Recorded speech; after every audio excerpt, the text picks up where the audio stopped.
CIA finances the KCIA, they are them. They finance the Moonies finance the Heritage Foundation and the CNP.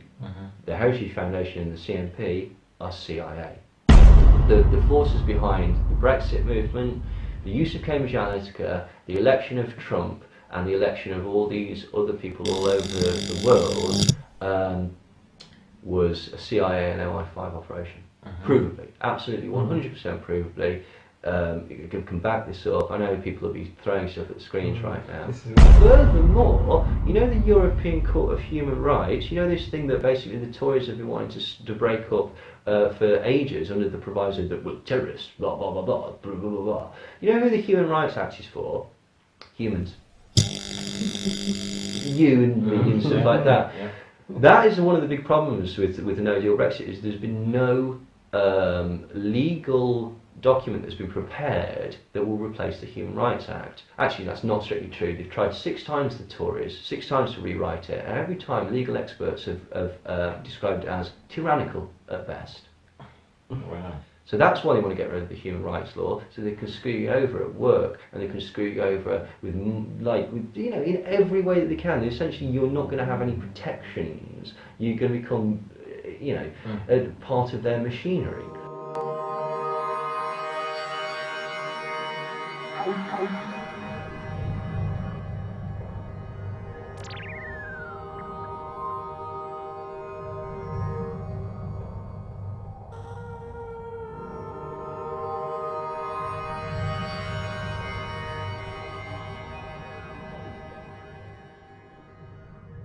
Now, the Heritage Foundation, we'll ask you if you're on a bit, we'll come back and sort of flesh it out. But again, the Heritage Foundation, which is also behind this, and the CNP, they were founded by the Unification Church of Sun Myung Moon, along with the Cause family and a friend of Nazis called Paul Weyrich. The whole point of the Heritage Foundation is to be a lobbying organisation that can influence with sort of far-right Christian flavour to it, and it can influence like that. But initially they needed to get money from somewhere. Now, the Unification Church of Sun Myung Moon, or the Moonies, was set up by Reverend Sun Myung Moon, and 2 Japanese fascists, one called Kodama, one called Sasakawa, and they were avowed fascists, released from prison because they were CIA assets. So these 2 CIA assets and Sun Myung Moon, who was also being financed by the CIA, set up this church, which is often thought to be the Moonies. It's often thought to be a CIA mind control cult, and it was continually financed by the KCIA, which is the Korean Central Intelligence Agency. Korean Central Intelligence Agency is financed and was set up by the CIA. So CIA finances the KCIA, they are them. They finance the Moonies finance the Heritage Foundation and the CNP. The Heritage Foundation and the CNP are CIA. It's just a fact. Heritage Foundation, so essentially the forces behind the Brexit movement, the use of Cambridge Analytica, the election of Trump, and the election of all these other people all over the world was a CIA and MI5 operation. Provably, absolutely, 100% provably. You can back this up. I know people will be throwing stuff at the screens right now. This is it's wrong. Yeah. Why are they doing it? Okay, well, I'll tell you, because, and then we'll come on to slagging off your beliefs.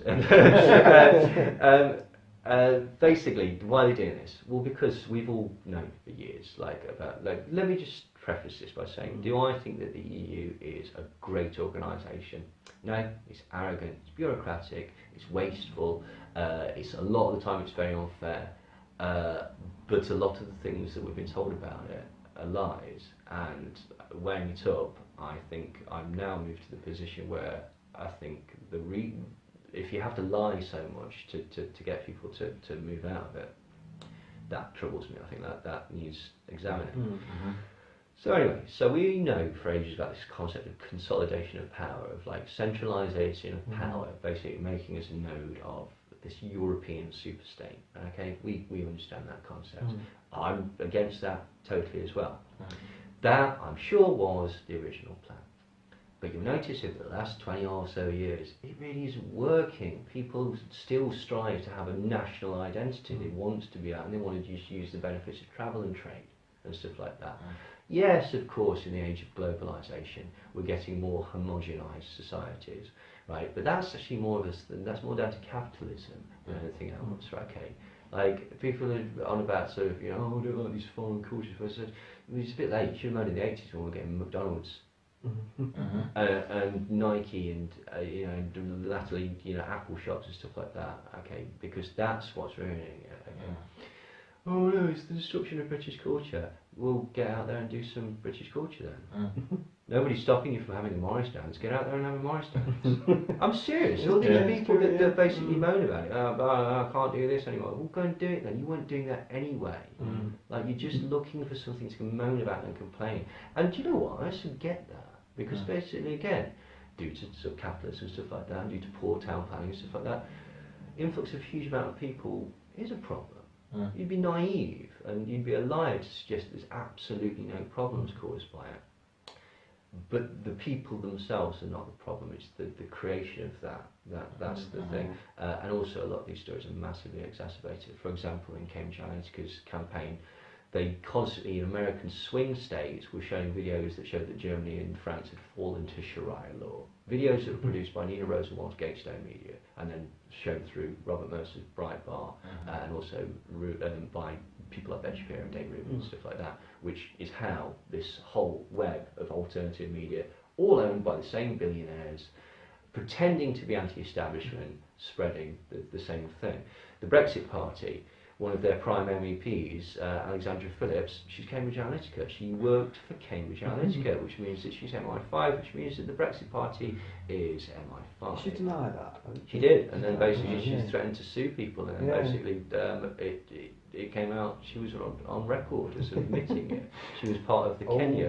Really? She was part of the Kenya operation to get Kenya. There was two operations in Kenya. One was successful, one was less successful. Just after Kenyatta's victory, Alex Phillips posted this picture of her in Kenya working with Jubilee. That you've worked in other countries. You worked for Cambridge Analytica in Kenya. I didn't. You worked for the press team for Kenyatta in Kenya. What was your role? I'm not talking. Look, I'm not talking about that, and I can explain very clearly why I'm not talking about that. Because I'm under a non-disclosure agreement, okay? So this question can't go any further. Yes, I did work in Kenya, country I absolutely adore, lots of friends there, very good connections, lived there for a year.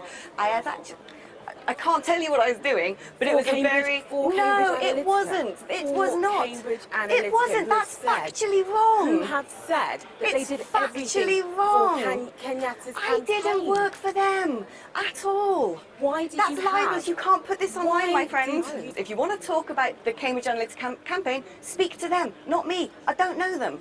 I really don't know the people. Exposed agent in Jubilee 27 elections team, and there's a picture there of a high-profile British MP, Alexandra Phillips, who admits after months of denial that she secretly worked for a disgraced digital marketing company, Cambridge Analytica, in Kenya Post. And if we can just scroll down a little bit lower on the article on the screen, you can see a picture of, I believe that's her, or at least that's what the Daily Nation is alluding to, with the Jubilee Tuko Pamoja cap. Now, she alleges, or she claims, that she and another consultant were paid by Cambridge Analytica for a Kenya assignment. What was that assignment? You need to turn to page 4 for more details, where she talks about some of the tasks that she was involved in. She says, in Kenya, and I quote, "I worked as a freelance contractor focusing on speech writing with the team of President Kenyatta. This work was subcontracted to me." She gave this statement after she had previously denied it as well. So it seems that, that Channel 4 are now confident enough to publish this story, having gotten her denial and then her confession as well. But yeah, they've been all over the place. They've been Mexico, they've been Argentina, they've been all over South America, all over Europe. So what's the point of it? Sorry, I keep trying to explain this. We know about this concept of consolidation of power.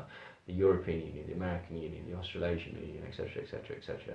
And quite rightly, people were sketchy about that because essentially you become a node in a vast sort of, you're a cog in the system rather than actually having any say. Not that we have any bloody say at the minute, but you know what I mean. The further removed you are, the less likely you are to have this say. So I get that, I totally get that. The problem is that basically if you know that, and you know that, and you know that, and I know that, then they know that we know that. And these people aren't stupid, they're not going to just like barrel on ahead like regardless. So what do they do instead, right? Well, instead of trying to get 28 countries, right, all singing to the same tune, all bound together by one system of laws, which doesn't happen anyway. You'll notice there's no bullfighting in England, is there? And you know, you can't smoke weed in England, and the age of consent is different, etc., etc., etc., etc.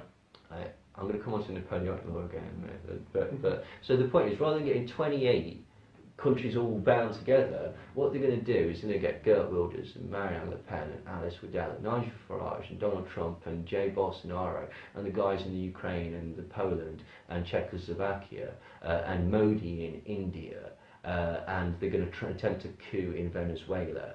And rather than have all these people together, you're going to have 20 separate world leaders who all suddenly came out of nowhere on this concept of populist nationalism.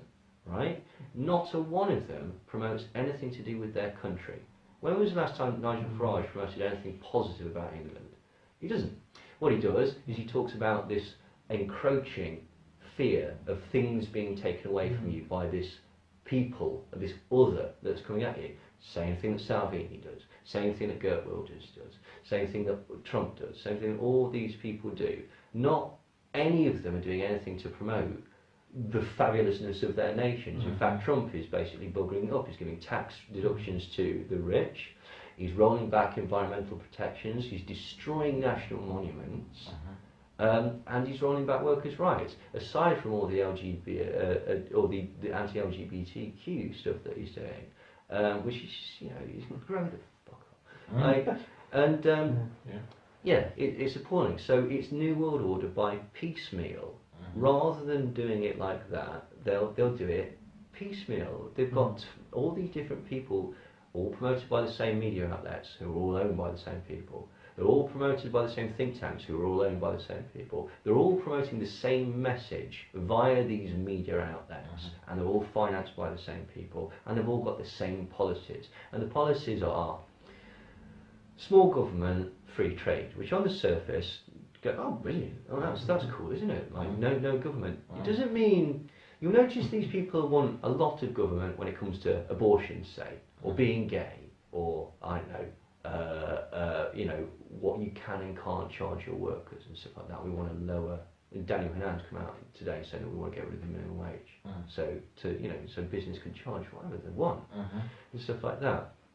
So they want government in certain things. What they don't want government in is regulations and checking their tax practices and checking that they're treating their workers well, and you know, checking that they're not dumping mercury into rivers.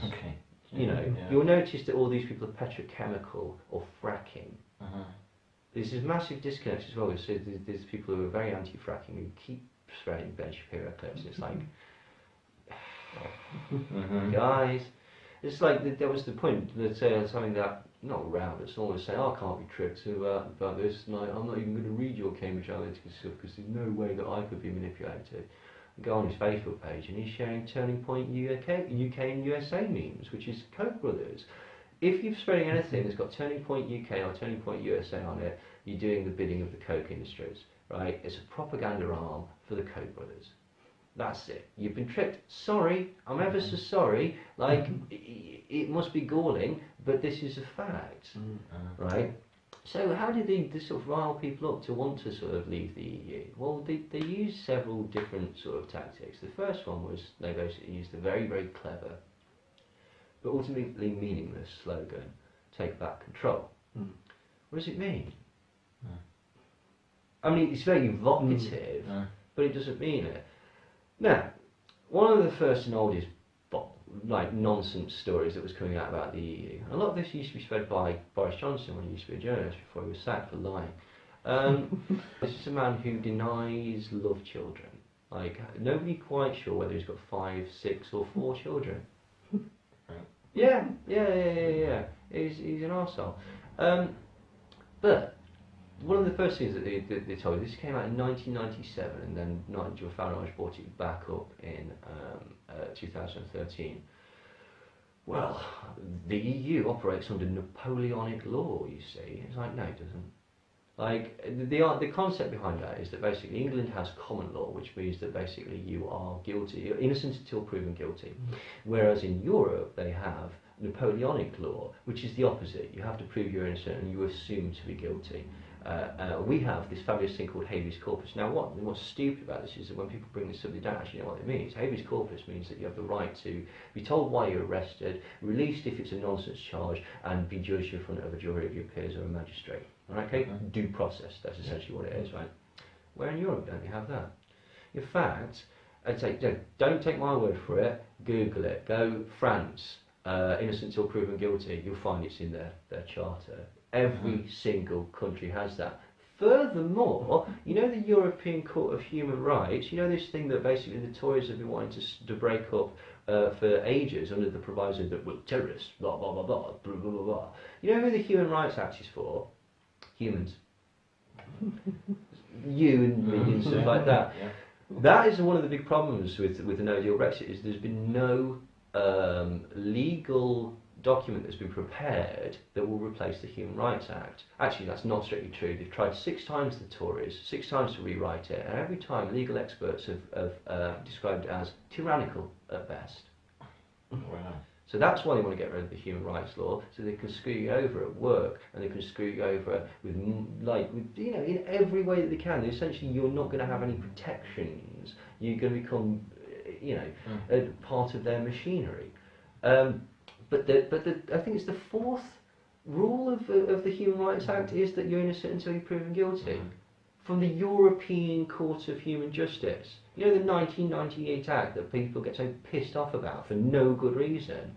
So that blows that one out of the water, doesn't it? So right, okay, so there's no law. Oh, well, so that we can take back of our laws in general. And I've heard people say 80% of UK laws come from the EU. Have you bothered to check it? Do you know how many laws come from the EU that we are not allowed, that we initially weren't happy with, that we have to if we want to be involved in this trading? Have a guess. There's 27,000 laws in the UK. How many of those do you think were imposed on us by the EU?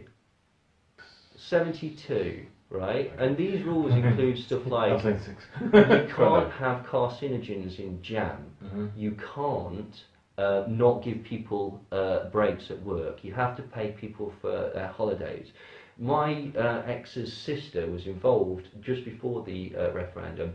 She's working for the unions for Unite, and the British government were trying to screw, this is where 0 hours contracts and all this sort of stuff comes in. The British government were trying to illegally screw over UK workers. Alice, who's a fabulous solicitor, she had to go to the European Court of Human Rights and fight the government and get them overturned to protect UK workers. Yeah. This is the point, they give no shits about you. Like, this is the time. So let's have a look. So there's 72 laws. You can go and check it out. It's on my blog. Every single one is beneficial to you. Okay. And this concept, some people say, well, I don't want any of those laws. Why should I be beholden to those 72 laws? That's what trade deals is. Right, okay. You know, if we move to an FDA trade deal with America, it means we have to be subject to their regulatory standards of food, right? Which means that we have to allow hidden carcinogens, up to 20 maggots in 300 grams of mushrooms, carcinogens and E-numbers not being labelled in children's food, like glued together meat using glutaminase, wood chip used to fill out food even though it's inedible. All of these things that are in American standards, we will have to succumb to those, so we'll actually be under more rules. Other than those 72, all the other laws that were part of that trade deal were already UK laws, they just happen to match up perfectly. So this idea that we basically need to take our laws back is bullshit. Right. So what's the other one? Borders. Right? Borders, we need to take back our borders. There's an EU rule that Tony Blair stopped using, right? So it's not just the Tories, there's arseholes on all sides. And in 1998 he stopped this using. You'll notice, you know, if you go to any other country, you have to fill out a declaration form. Any other country in Europe that basically says you're there for 3 months, more than 3 months, or permanently. Now, 3 months is less than 3 months is a holiday. More than 3 months could be education, a contract, something like that. Permanent is moving permanent. in regards to every single one of those, you have to show that you have the means to support yourself. And after 3 months, if you go for the middle one or the permanent one, after 3 months, if you don't find yourself a job or become a burden on the state, you don't get welfare. You know what you get? Deported. That law is in effect everywhere in the EU. The UK government is the only government that chooses not to enforce it. So it turns out we do have control of our laws and our borders. Well, that's sovereignty. Well, aside from the concept that nobody quite understands what the hell sovereignty actually means, transpires that the government did their own white paper, and the EU also looked into it when basically we were going through the Maastricht Treaty and stuff like that. It says, yeah, you retain your own sovereignty. We have our own sovereignty. Sovereignty basically means that you're allowed to make your own laws and rules and stuff like that. We notice we do that. We do that. So that's not real either, right? It will stop immigration. Now that's really what a lot of it was about, let's be honest. Right? Okay. The thing is, it won't, will it? Because basically what we'll have to do, rather than getting immigrants over from the EU, is we'll have to get people from the Commonwealth countries like India and Bengal and African countries. In fact, the government's already set up a recruitment drive to replace the huge amounts of NHS workers that will not be able to get to retain, and so we're going to get African nurses instead. So that's kind of backfired if that was your intention. Fisheries, right? This is a brilliant one because up until about 2 years ago, no one gave a shit about the fisheries. And all of a sudden, the fisheries, right, okay, I get it, right, yeah, it is a cause, okay, but stop pretending that you've always been bothered about that, because if you're always bothered about it, right, okay, you would have looked into it. And if you'd have looked into it, you'd have found that the EU doesn't set the UK fisheries, the UK sets the borders. The UK is, again, the only country in Europe that sells plots of its own fishing industry. Also, again, thanks capitalism, a quarter of the entire UK fishing industry is owned by, I think it's 2 families or 4 families, and bizarrely, they sell their plots on. So what it is basically there's a huge monopolisation within the UK fishing industry, and rather than let local fishermen do it, they sell it to foreigners because it's more profitable to them and it gets them into foreign markets as well. That could have been stopped by our government at any point since 1997. Furthermore, this concept of unelected bureaucratic totalitarianism, right? Nigel Farage has been elected several times, right? And there's been 4 occasions where he could have voted against that or made that an issue whereby that would have changed. 4 times he could have done that, and instead he didn't. He made sure that he could retain his pension, but has never done a single bit of work in the EU. He's a grifter. He's a grifter, and he's an ex-banker. He's that's connected to other ex-bankers like Robert Mercer, Steve Bannon.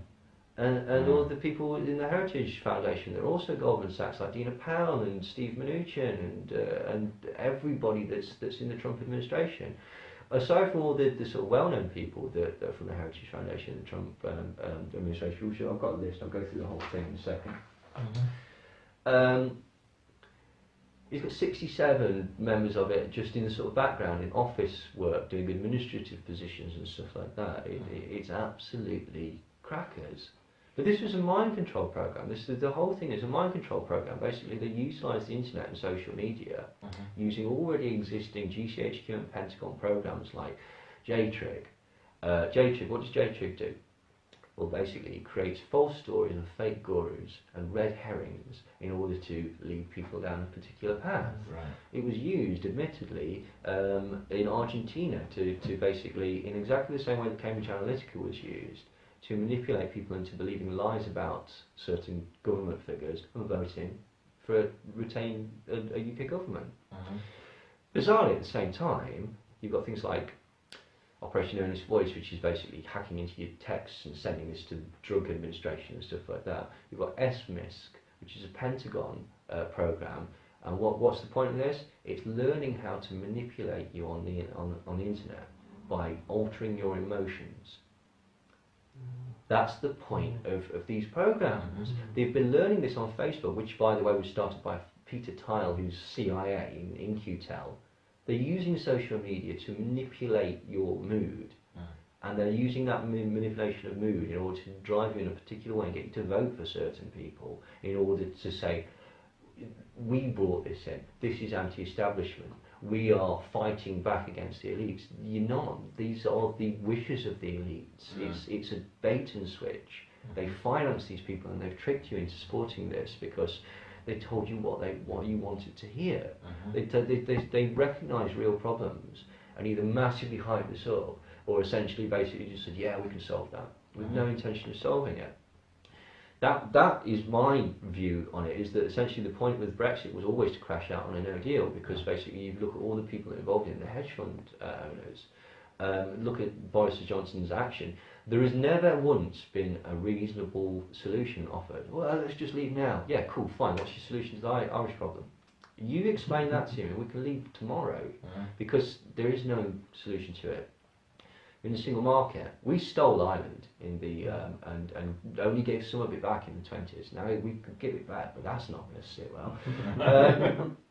So basically, you've got an island where part of it will be in the EU and part of it won't be in the EU.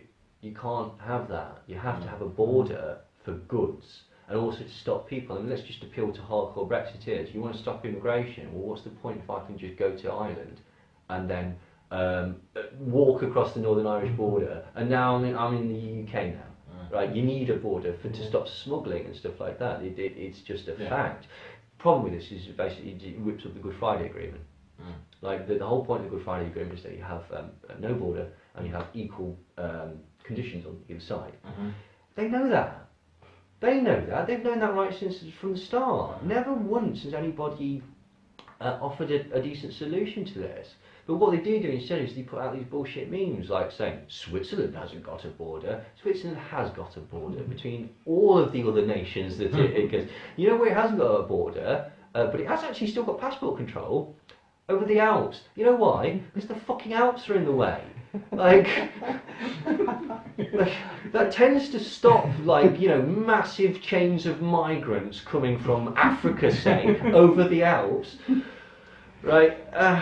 Twatties people. Anyway, but yeah, and also in the Schengen zone as well. You're getting so much disinformation, all this stuff about the fisheries, all this stuff about the laws, all this stuff about borders, all this stuff about Napoleonic law, all this nonsense about in 2020 the Lisbon Treaty comes into effect and we're going to be forced to adopt the euro and all the banks are going to move to Frankfurt. It's like, do you know the Lisbon Treaty is online? You can check this, you can read it. Don't read the whole thing. Control an F and type in euro and then put a space so it just says euro. It's number 40 in the document, right? Go and look at it and see what it says about the euro. It basically starts recognising in capital letters, and the last bit of the paragraph is that the UK is not allowed to join the euro. It's not allowed. We've opted out of that unless there's a referendum in England and we beg.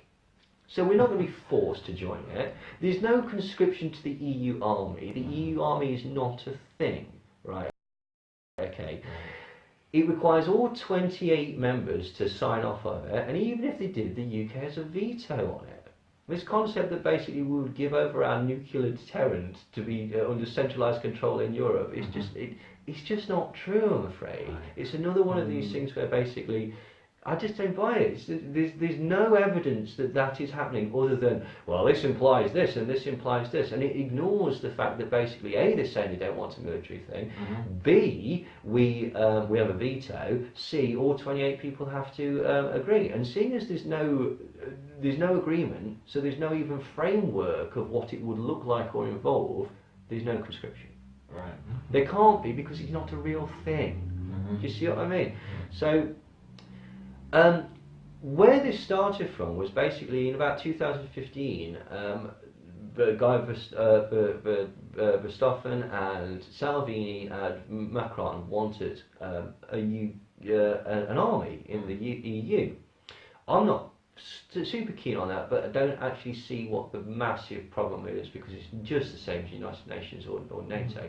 The reason was because during the refugee crisis, many people were saying, why doesn't NATO come in and help this and sort out the refugees? Do you remember that? You know why NATO doesn't do that? Because it's a defensive thing. NATO's only ever come into use once, and that was on 9/11. Right, it was used in Yugoslavia, but since it's a defensive, it doesn't work like that. That's not why it works. What would work like that is an EU army. Again, I'm not advocating it, I'm just saying why the argument was put forward that they had it. The problem is it's been shut down and nobody else is interested. There's huge amounts of Europe that just don't want to do that.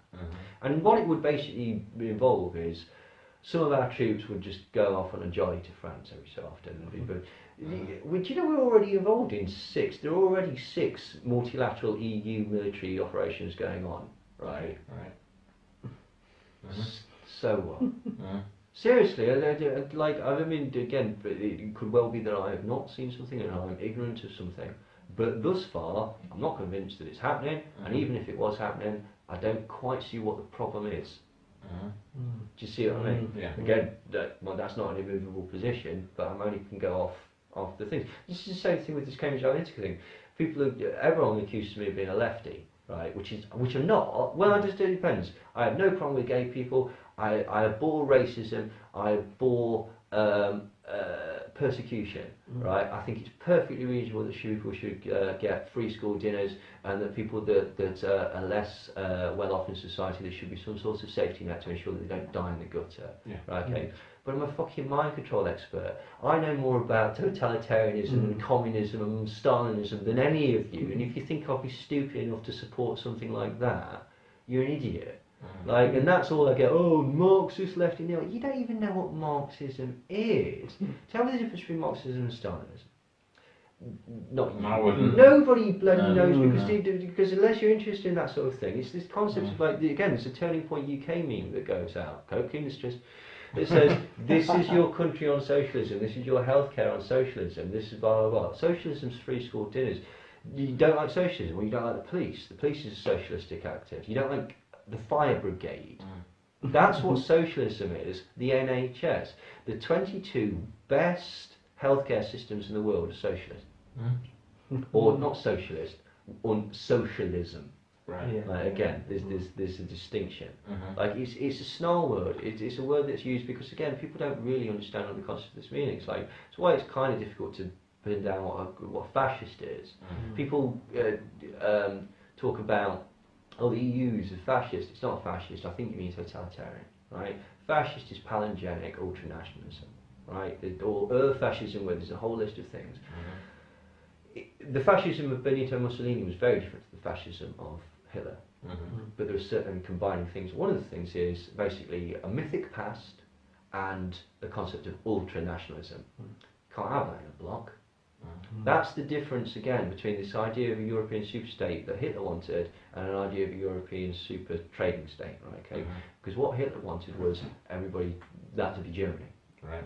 not the combined states of Europe. That's to be Germany. That's different.